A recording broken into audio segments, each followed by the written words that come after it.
Guys, magandang hapon sa inyong lahat. May i-share lang po ako sa inyo na taong tinulungan ko po.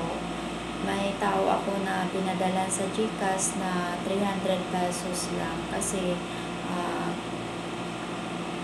sa ngayon 300 lang sana yung binigay ko sa kanya kasi po sinubukan ko lang po kung at saka yung pera ko po ay maliit lang po ang pera ko, kaya sa nakayanan ko lang po na blessings na binigay ko sa kanya. So malaki yung pasasalamat ko sa Panginoon kasi kahit papaano may blessings ako na dumarating sa buhay ko na kung minsan hindi ko din inaasahan. So napakasaya o napaka-bless ko talaga kasi masaya ako na kahit maliit lang na piso, kahit maliit lang na tulong, kahit papaano nakabili siya ng milk. Kasi matagal na siya guys na naghingi ng tulong sa akin. Sabi niya, nung bago pa lang ako dito sa sa YouTube ko, bago pa lang ako guys, nag-live ako guys, nakita ko siya na nag-comment siya na sabi niya sa akin, "Ma'am, pahingi ng tulong. Tulungan mo po ako, ma'am. Sana matulungan mo ako, ma'am, makabili ng gatas." Sabi ko, ala, tahimik lang ako guys, pero sabi ko, ala, ano ba to? Ba't humingi siya ng gatas na pambili ng gatas? Sana daw matulungan ko siya. Hindi ko siya pinansin guys kasi dati walang-wala talaga ako. Hindi pa nun ako nagkasahod sa YouTube. Wala din ako pambili ng ulam ko, kahit pambigay ko allowance sa mga anak ko. Hindi ako makabigay sa kanila kasi walang-wala talaga. Sobrang hirap ko talaga guys. Yung pera ko kulang pa pambili ng bigas, pambili ng pangangailangan ng mga anak ko, pambayad ng boarding house kasi maliit lang yung sahod ko. Tapos pag nag-live ako, palagi siya humingi ng, "Ma'am, sana matulungan mo ako, sana mabigyan mo ako kahit maliit lang, pambili lang ng gatas, ma'am." Kasi hindi daw siya, PWD daw siya, hindi siya makatayo. Hindi ako naniniwala sa kanya guys, hindi ko siya pinansin kasi sabi ko, kung mahirap ka, mahirap din ako, parang ganon. Pero ngayon na nagkasahod na ako, bumalik siya ulit, nag-comment siya ulit sa akin noong nakaraang gabi. Pagod na ako galing sa duty guys kasi 11 hours umuwi ako. Basta gabi na, siguro mga 8 PM na naka-live ako. Sabi niya, "Ma'am," pero naalala ko yung pangalan niya. Sabi niya, "Ma'am, sana mabigyan mo na ako, ma'am. Sana matulungan mo ako kahit kunti lang, ma'am. Sana mabigyan mo ako. Ibili ko lang ng gatas ko." Kaya may isang viewers din ako. Hindi ko lang guys kung sino yon. May isang viewers din ako na babae. Sabi ng viewers ko niya, sabi niya, "Na-subscribe na kita, Jason. Na-subscribe na kita." Sabi ko, "Sis, pwede pa." Kasi isa lang ang gamit ko na cellphone kasi wala pa kasing pera na pambili ng isang cellphone. So sabi ko sa kaibigan ko na nakilala ko din dito sa YouTube ko, sabi ko, "Friend, pwede tingnan mo yon kung totoo ba yung sinasabi niya na hindi siya makatayo." Sabi ng kaibigan ko, sabi niya, "Yes sis, hindi siya makatayo, nakahiga lang siya sa mga live." Nagla-live din siya sa YouTube, sis. Lahat ng mga live niya nakahiga lang siya, hindi siya makatayo.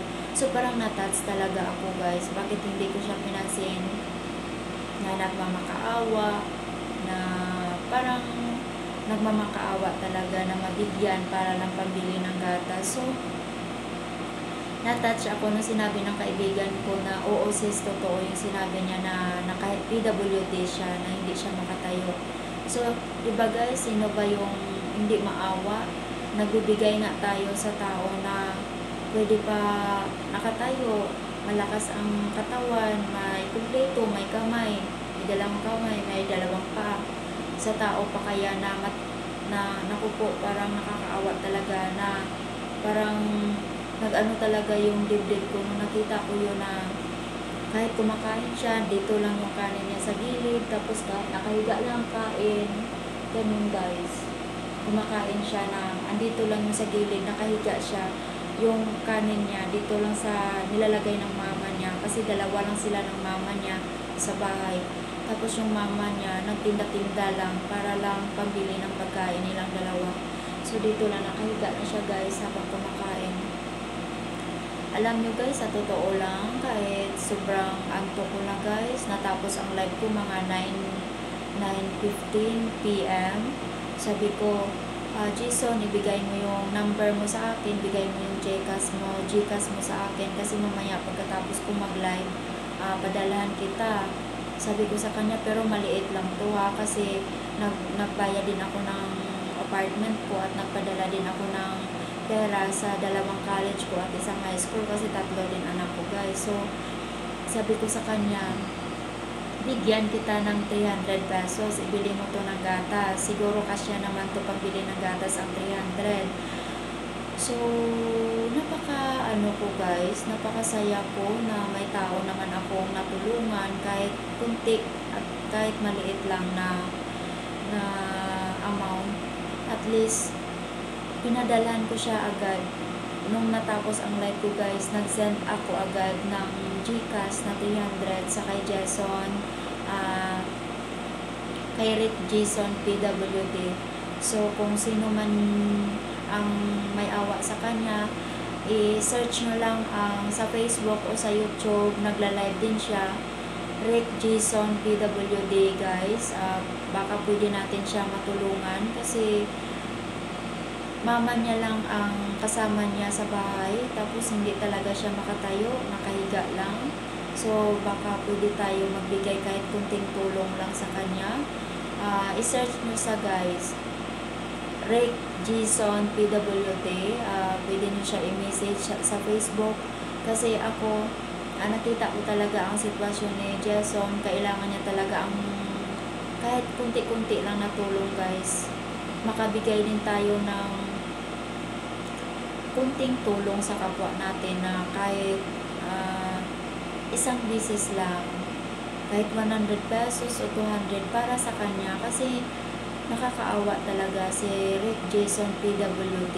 Naawa talaga ako sa kanya, nakahiga lang, hindi na siya makatayo. So sino pa ba ang magbigay ng tulong sa kanya? Tayo na kapwa-tao ni Jason. So sana guys, kayo rin guys, ma-touch din ang inyong kalooban na makita nyo ang sitwasyon ni Rick Jason. Kahit pambili na lang ng bigas ng mama niya, kahit 1 kilo na bigas o gatas man na maliit lang na karton ng gatas, makabili siya. Sana guys, pag mapanood nito ang aking video, pakisupport na lang kay Rick Jason. Rick Jason PWD. Search nyo na lang ang pangalan niya, Rick Jason PWD. At saka pwede nyo siya i-message, at kung maitulong kayo, pwede kayo mag-send sa kanyang Gcash kahit 100 pesos lang, kasi nakakaawa talaga guys. Ako, bala ko na pag may blessings pa na dumating sa aking buhay, pag more sobra sa amin ng mga anak ko, bibigyan ko siya ulit. Pero hindi pa sa ngayon, kasi sabi ko sa kanya, Jason, hintayin mo lang ulit, magbigay ako ulit sa'yo ng tulong. So kasi sabi ko sa kanya, may mga anak din ako, 2 college, hirap din ako sa buhay minsan. Pero sabi ko sa kanya, pangako ko sa'yo, bigyan kita ulit ng tulong Jason, baka next month.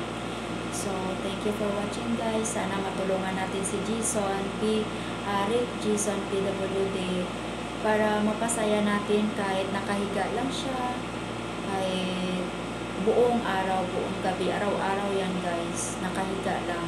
Sana mapasaya natin si Jason kahit sa maliit na bagay lang. Thank you for watching. God bless you all guys. Thank you. Bye bye.